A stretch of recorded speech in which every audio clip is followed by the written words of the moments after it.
Gente, hoje eu quero já começar deixando uma mensagem que para vocês. Quem gosta de ouvir uma boa história, que tem essa disponibilidade de se deixar levar, fica, porque vale a pena. Mas se você é aquela pessoa que está na pressa, está na urgência do agora, da produtividade, aí talvez esse vídeo realmente não vale atender. Eu hoje quero fazer a leitura de um conto que eu considero maravilhoso, do escritor argentino Júlio Cortázar, Casa Tomada, que está nesse volume aqui, que vem nesse box, todos os contos, né, do Júlio Cortázar, que é publicado pela Companhia das Letras. É um conto que ele acaba e você continua pensando, refletindo, sabe? Refletindo sobre as escolhas, refletindo sobre como que você cuida das suas fronteiras, o quanto que muitas vezes coisas que a gente se queixa, né? Quase invariavelmente tem um ganho secundário. Então esse é um conto que nos faz ficar refletindo depois. Casa Tomada. Gostávamos da casa porque, além de espaçosa e antiga, hoje que as casas antigas sucumbem à venda sumária mais vantajosa dos materiais que as compõem, ela guardava as lembranças de nossos bisavós, do avô paterno, de nossos pais e de toda a infância. Irene e eu nos acostumamos a persistir sozinhos nela, o que era uma loucura, pois naquela casa podiam morar 8 pessoas sem aperto. Fazíamos a limpeza pela manhã, levantando às 7, e por volta das 11 eu deixava Irene tomando conta dos últimos aposentos e ia para a cozinha. Almoçávamos ao meio-dia, sempre pontuais. Não restava mais nada por fazer. Foram os poucos pratos sujos. Sentimos prazer em almoçar pensando na casa profunda e silenciosa e em como dávamos conta de mantê-la limpa. Uma vez ou outra até imaginamos que ela é que não nos deixara casar. Irene recusou 2 pretendentes sem maiores motivos. De meu lado, Maria Esther morreu antes que chegássemos a nos comprometer. Entramos nos 40 anos com a ideia não explicitada de que nosso simples e silencioso casamento de irmãos era o fecho necessário da genealogia estabelecida pelos bisavós em nossa casa. Algum dia morreríamos ali. Incertos e esquivos primos ficariam com a casa e a poriam abaixo, para enriquecer com o terreno e os tijolos. Ou melhor, nós mesmos daríamos cabo dela justiceiramente antes que fosse tarde demais. Irene era uma moça nascida para não incomodar ninguém. Tirando sua atividade matinal, passava o resto do dia tricotando no sofá de seu quarto. Não sei por que tricotava tanto. Acho que as mulheres tricotam quando encontram nessa atividade o grande pretexto para não fazer nada. Irene não era assim. Tricotava coisas sempre necessárias. Pulôveres para o inverno, meias para mim, xales e coletes para ela. Às vezes tricotava um colete e depois o desmanchava bem depressa, por não gostar de alguma coisa. Era divertido ver no cesto a montanha de lã crespa resistindo a perder a forma mantida durante algumas horas. Nos sábados, eu ia até o centro da cidade comprar lã para Irene. Ela confiava em meu gosto, aprovava as cores e nunca foi preciso devolver uma só meada. Eu aproveitava aquelas saídas para dar uma volta pelas livrarias e perguntar inutilmente se havia alguma novidade em literatura francesa. Desde 1939 não chegava nada que prestasse à Argentina. Mas é da casa. que me interessa falar, da casa e de Irene, porque eu não tenho importância. Me pergunto o que Irene teria feito sem o tricô. É possível reler um livro, mas quando um pullover fica pronto, não dá para repeti-lo sem provocar comentários. Um dia encontrei a gaveta debaixo da cômoda da canforeira, cheia de xales brancos, verdes, lilazes. Estavam com naftalina empilhados, como numa loja. Faltou-me coragem para perguntar a Irene o que pretendia fazer com eles. Não tínhamos necessidade de ganhar a vida. Todos os meses chegava o dinheiro dos campos e a quantia aumentava. Mas Irene só achava graça em tricotar. Mostrava uma destreza maravilhosa. E eu passava horas vendo suas mãos que pareciam ouriços prateados, agulhas indo e vindo e 1 ou 2 cestinhos no chão, onde os novelos trepidavam incessantemente. Era lindo. Como não me lembrar da distribuição da casa? A sala de jantar, um aposento com gobelins, a biblioteca e 3 grandes quartos de dormir ficavam na parte mais recuada, a que dá para Rodrigues Pena. Apenas um corredor, com sua porta maciça de carvalho, separava essa parte da ala dianteira, onde havia um banheiro, a cozinha, nossos quartos e o living central, com o qual se comunicavam os quartos e o corredor. Entrava-se na casa por um saguão com maiólica e a porta de 2 folhas dava para o living, de modo que a pessoa entrava pelo saguão, abria a porta de 2 folhas e passava para o living. Dos 2 lados teria as portas de nossos quartos e à frente o corredor, que levava à parte mais recuada.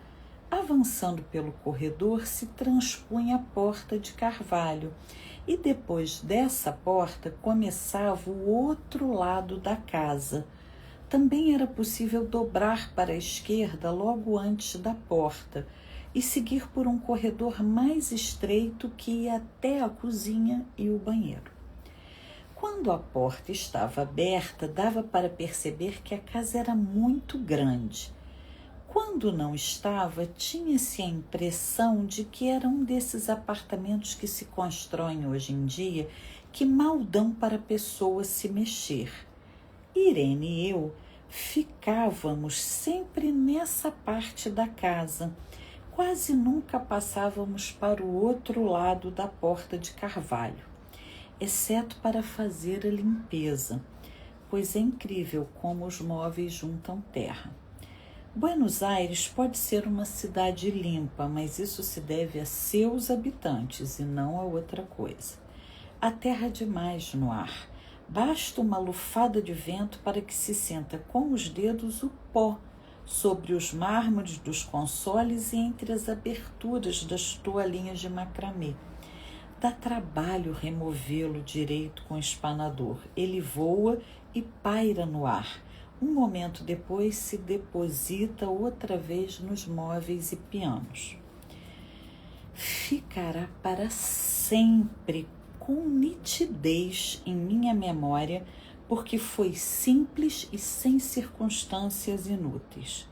Irene tricotava em seu quarto, eram 8 da noite. E de repente tive a ideia de pôr a chaleira no fogo para esquentar água para o mate. Segui pelo corredor até diante da porta de carvalho entreaberta. Ia virando para me dirigir à cozinha quando ouvi um barulho na sala de jantar ou na biblioteca. O barulho chegava impreciso e surdo, como uma cadeira que cai sobre o tapete, ou um sussurro abafado de pessoas conversando. Também o ouvi ao mesmo tempo, 1 segundo depois, ao fundo do corredor que levava daqueles aposentos até a porta.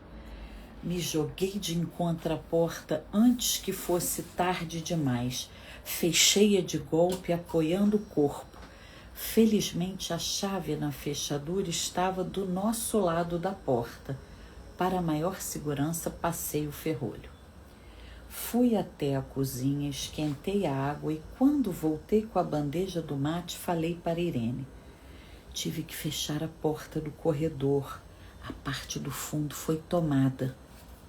Ela deixou cair o trabalho e olhou para mim com graves olhos cansados. Tem certeza? Confirmei com a cabeça. Então, disse ela recolhendo as agulhas, teremos de viver deste lado.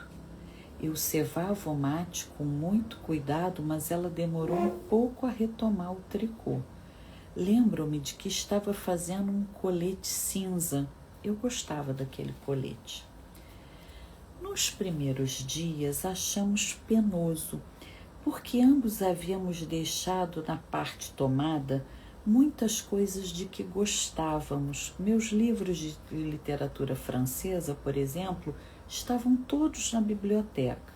Irene sentia falta de certas toalhinhas e de um par de pantufas que muito a agasalhavam no inverno. Eu pensava em meu cachimbo de zimbro e acho que Irene se lembrou de um frasco muito antigo de esperidina. Era frequente, mas isso só aconteceu nos primeiros dias, fecharmos uma da gaveta das cômodas e olharmos tristemente um para o outro. Não está aqui. E era mais uma de todas as coisas que havíamos deixado do outro lado da casa. Mas também tivemos proveitos. A limpeza se simplificou tanto que, mesmo nos levantando muito tarde, às 9h30, por exemplo, antes das 11, já estávamos de braços cruzados. Irene se habituou a ir comigo para a cozinha e ajudar na preparação do almoço. Pensamos bem e ficou decidido o seguinte: enquanto eu preparava o almoço, Irene cozinharia pratos que comeríamos frios à noite. Ficamos felizes porque era sempre incômodo ter de sair de nossos quartos ao entardecer para ir cozinhar. Agora o assunto ficava resolvido com a mesa no quarto de Irene e as travessas confiantes. Irene estava satisfeita porque lhe restava mais tempo para tricotar. Eu andava um pouco perdido por causa dos livros, mas para não atormentar minha irmã, comecei a conferir a coleção de selos de papai, e isso serviu para matar o tempo. Nos divertimos muito, cada um com suas coisas, quase sempre juntos no quarto de Irene, que era mais cômodo. Às vezes Irene dizia: olha só esse ponto que eu inventei, não dá um desenho de trevo? Um pouco depois era eu que punha diante dos olhos dela um quadradinho de papel para que ela apreciasse o mérito de algum selo da Eupen e Malmed. Estávamos bem e pouco a pouco começávamos a não pensar. É possível viver sem pensar. Quando Irene sonhava em voz alta, eu imediatamente despertava. Nunca consegui me acostumar com aquela voz de estátua ou de papagaio, voz que vem dos sonhos e não da garganta. Irene dizia que meus sonhos consistiam em grandes estremecimentos, que às vezes derrubavam o cobertor. Nossos quartos ficavam separados pelo living. Mas à noite dava para ouvir tudo o que acontecia em casa. Nós nos ouvíamos respirar, tossir, pressentíamos o gesto dirigido ao interruptor da lâmpada de cabeceira, as mútuas e frequentes insônias. Fora isso, tudo se calava na casa. Durante o dia eram os barulhos domésticos, a fricção metálica das agulhas de tricô, um rangido ao virar as páginas do álbum filatélico. A porta de carvalho, creio que já falei, era maciça. Na cozinha e no banheiro, situados no limite da porta da parte tomada, começávamos a falar em voz mais alta ou então Irene cantava canções de ninar. Numa cozinha há muito barulho de louça e vidros para que nele rompam outros sons. Raríssimas vezes permitíamos ali o silêncio, mas quando voltávamos para os quartos e para o living, a casa ficava calada e à meia luz. Chegávamos a pisar mais devagar para não nos perturbar. Acho que era por isso que à noite, quando Irene começava a sonhar em voz alta, eu imediatamente despertava. É quase repetir a mesma coisa, exceto pelas consequências. À noite sinto sede e antes de nos deitar eu disse a Irene que iria até a cozinha buscar um copo d'água. Da porta do quarto, ela estava fazendo tricô, ouvi barulho na cozinha. Não sei se na cozinha ou no banheiro, porque o ângulo do corredor abafava o som. Irene percebeu a maneira brusca com que me detive e veio para perto de mim sem dizer palavra. Ficamos escutando os barulhos, notando claramente que eles vinham do lado de cada porta de carvalho, da cozinha ou do banheiro, ou até do próprio corredor, onde começava o ângulo quase ao lado de onde estávamos. Nem sequer olhamos um para o outro. Apertei o braço de Irene e a fiz correr comigo até a porta de folha dupla, sem nos virar para ver. Os ruídos haviam aumentado de volume, mas sempre surdos às nossas costas. Fechei a porta com um gesto brusco e ficamos no saguão. Agora não se ouvia mais nada. Tomaram o lado de cá, disse Irene. O pedaço tricotado pendia de suas mãos e os fios iam até a porta de folha dupla e desapareciam por debaixo dela. Ao ver que os novelos haviam ficado do outro lado, Irene soltou o tricô sem olhar para ele. — Você teve tempo de trazer alguma coisa? Perguntei inutilmente. — Não, nada. Estávamos com a roupa do corpo. Me lembrei dos 15.000 pesos no armário de meu quarto. Tarde demais. Como o relógio de pulso havia ficado comigo, vi que eram 11 da noite. Envolvi com o braço a cintura de Irene. Acho que ela estava chorando e saímos assim para a rua. Antes de nos afastar, me deu pena. Fechei bem a porta da entrada e joguei a chave no bueiro. Vai que algum pobre diabo tivesse a ideia de roubar e entrasse na casa. Aquela hora e com a casa tomada. Obrigado, Cissa, pela dica do conto. Adorei. E se vocês têm contos que vocês gostariam de ouvir a leitura, faz com a Mana Cecília. Manda para mim. Soraya, queria que você lesse tal conto de tal autor. Tchau, gente. Obrigado pela paciência. Espero que tenha valido a pena.